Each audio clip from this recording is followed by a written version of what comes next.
ஓம் குரு பிரம்மா குரு விஷ்ணு குரு தேவோ மகேஸ்வரா குரு சாட்சாத் பரபிரம்மா தஸ்மை ஸ்ரீ குருவே நம. குரு தட்சிணாமூர்த்தி பகவான் திருவடிகள் போற்றி போற்றி. ஓம் ஆதித்யாய சோமாய மங்களாய புதாய குரு சுக்கர சனிபேய ராகவே கேதவே நமக. ஓம் முருகா சரவண பக குகாய நம்ம உலகெங்கும் வாழ்வின் இனிய சகோதர சகோதரிகளுக்கு வணக்கம். நம்ம சேனலுக்கு ஆதரவு கொடுத்துட்டு வர எல்லா நல்ல உள்ளங்களுக்கும் முதல்ல நன்றி. நம்ம இந்த பதிவுல ஏப்ரல் 2025 மீன ராசிக்கான மாத ராசி பலன்களை பார்க்கிறோம்.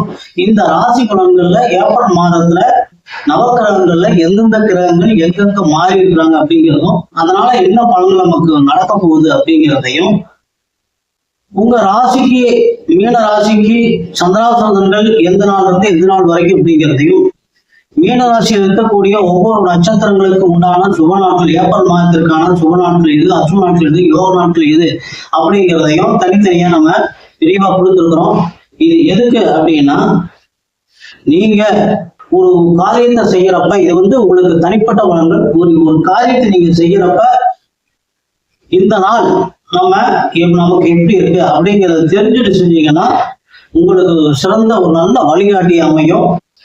அன்பார்ந்த மீன ராசி நேயர்களே, உங்களுடைய ராசிநாதன் ராசிக்கும் 10ஆம் இடத்திற்கும் கர்மஸ்தானம் என்று சொல்லக்கூடிய தொழில் ஸ்தானம், ஜீவனஸ்தானம் என்று சொல்லக்கூடிய 10ஆம் இடத்திற்கும் அதிபதி ராசிக்கு 3ஆம் இடத்துல இருக்கார். அப்ப ராசிக்கு 3ஆம் இடத்துல குரு இருக்கிறதுனால அவங்களுக்கு குரு 3ஆம் இடத்துல மறையிறது அப்படிங்கிறதும், ராசிநாதன் மறையிறது அப்படிங்கிறதும் உங்களுக்கு உடல் ரீதியா சில தொந்தரவுகளை கொடுக்கறதுக்கு வாய்ப்பு இருக்கு. குழந்தைகள் மூலமா சில சிரமங்கள் வர்றதுக்கு வாய்ப்பு இருக்கு. ஆனா அதை எல்லாம் விட பாத்தீங்கன்னா, உங்க ராசிக்கு 2ஆம் இடத்திற்கும் தனபாக குடும்பஸ்தானம் என்று சொல்லக்கூடிய 2ஆம் இடத்திற்கும் பாக்கியஸ்தானம் என்று சொல்லக்கூடிய தந்தையினுடைய ஸ்தானம், பாக்கியஸ்தானம் என்று சொல்லக்கூடிய உயர்கல்வி, தொலைதூர பயணங்கள் இதெல்லாம் குறிக்கக்கூடிய 9ஆம் இடத்திற்கும் அதிபதியான செவ்வாய் பகவான் இந்த மாதம் உங்க ராசிக்கு 3ஆம் தேதியிலிருந்து பூர்வமுனி புத்திரஸ்தானம் என்று சொல்லக்கூடிய 5ஆம் இடத்துல சஞ்சரிக்கிறார். 5ஆம் இடங்கிறது பூர்வீக சொத்துக்கள்.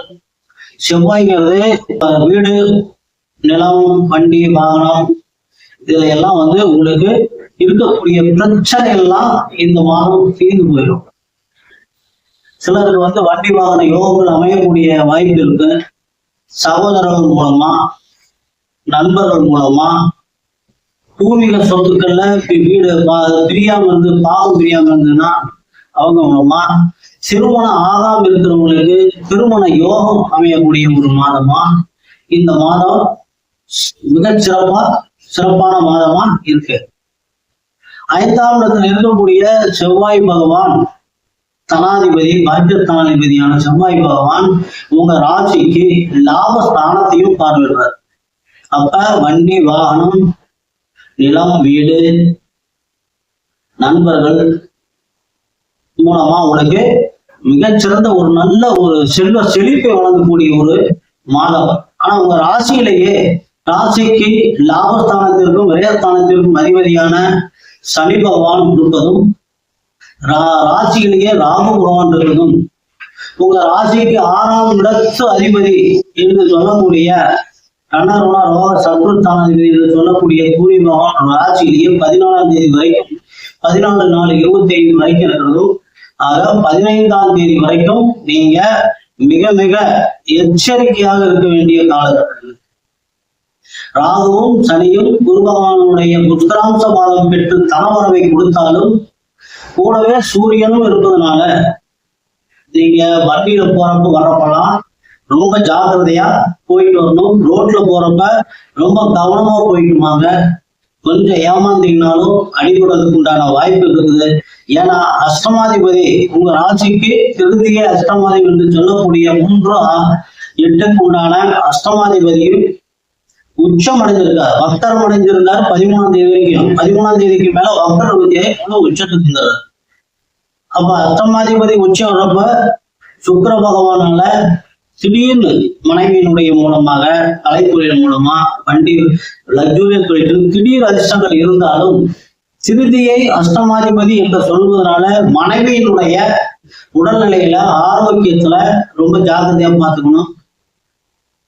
கூடவே உங்களுடைய சுகஸ்தானம் 4ஆம் இடத்திற்கும் கலத்திரஸ்தானம், வியாபாரம், கூட்டுத்தொழில், நண்பர்கள் என்று சொல்லக்கூடிய 7ஆம் இடத்திற்கும் அதிபதியான புதன் பகவானே உங்களுக்கு பாதகாதிபதி ஆகிறதுனால அஷ்டமாதிபதியும் பாதகாதிபதியும் புதனும் நீச்சமான, பாதகாதிபதி நீச்சமான சந்தோஷம். ஆனா அதே சமயம் அவர் வக்ரம் அடைஞ்சு வக்ரமும் நிவர்த்தி ஆயிடுச்சு.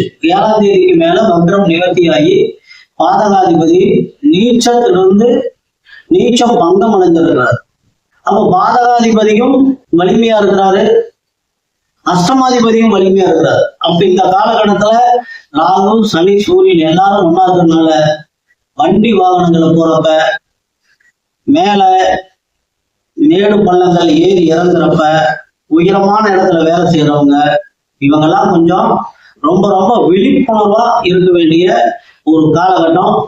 இதுல நீங்க முக்கியமா பாத்தீங்க அப்படின்னா, இந்த மாதம் உங்களுக்கு வழிபாடுகள் எவ்வளவுக்கு எவ்வளவு செய்யறீங்களோ, குருபகவானுடைய வழிபாடு, சிவாலயத்துக்கு போயிட்டு வந்தீங்க அப்படின்னாவே உங்களுக்கு இதுல நிறைய பிரச்சனைகள் குறைகிறதுக்கான வாய்ப்புகள் இருக்கு. ஏன்னா புதன், சுக்கிரன், ராகு, சனி, சூரியன் அப்படின்னு 5 கிரகங்கள் இங்க எல்லாமே உங்களுக்கு நட்பு கொடுக்கக்கூடிய இடத்துல இல்லை. அப்ப சிவாலயங்கள்ல சென்று அம்மையப்பனை வழிபட்டு அங்க இருக்கிற நவக்கிரகங்கள்ல குரு பகவானும் ஊனம் கொடுத்துருக்கிறார். அப்ப நாங்க போய் நவக்கிரக வழிபாடு செய்வதும், குலதெய்வ வழிபாடு,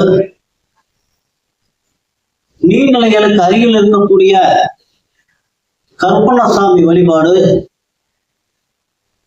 இதெல்லாம் உங்களுக்கு மிக மிக உங்களுடைய ஒரு கஷ்டங்களை எல்லாம் போக்கி ஒரு நல்ல பலன்கள் கிடைக்கிறதுக்குண்டான வாய்ப்புகளை உங்களுக்கு கொடுக்கும்.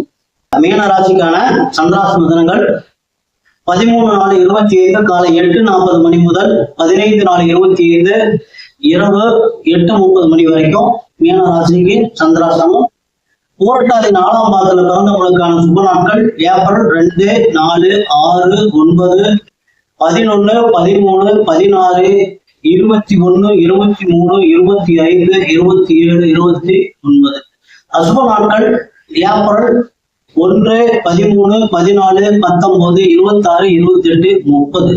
யோகா நாட்கள் ஏப்ரல் 9, 11. இதுல சில தினங்கள் விடப்பட்டிருக்கும், அது மத்திய பலன்களை கொடுக்கக்கூடிய நாட்கள். உத்திரட்டாதியில பிறந்தவர்களுக்கான சுப நாட்கள் ஏப்ரல் 1, 3, 4, 5, 8, 10, 12, 14, 17, 22, 24, 26, 30.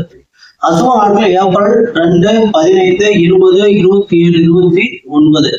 யோகா நாட்கள் ஏப்ரல் 10, 12. ரேவதியில பிறந்தவங்களுக்கான சுப நாட்கள் ஏப்ரல் 2, 5, 6, 9, 11, 13, 15, 19, 23, 25, 27, 29. அசுப நாட்கள் ஏப்ரல் 1, 3, 4, 16, 21, 28, 30. யோக நாட்கள் ஏப்ரல் 11, 13. இந்த சுப அசுப நாட்களை ஒரு பேப்பர்ல எழுதி வச்சுக்கோங்க. ஒரு எந்த காரியத்தை செய்யற மாதிரி இருந்தாலும் இது உங்களுக்கு ஒரு சிறந்த நல்ல வழிகாட்டியா அமையும். மீண்டும் அடுத்த பதிவுகளை சந்திக்கிற வரைக்கும் எல்லாம் வல்ல எம்பெருமான் முருகப்பெருமான் உங்களுக்கு எல்லா வளங்களையும் நலங்களையும் வாரி வழங்க வேண்டும் வேண்டி இந்த பதிவுகளை நிறைவு செய்கிறோம். நன்றி.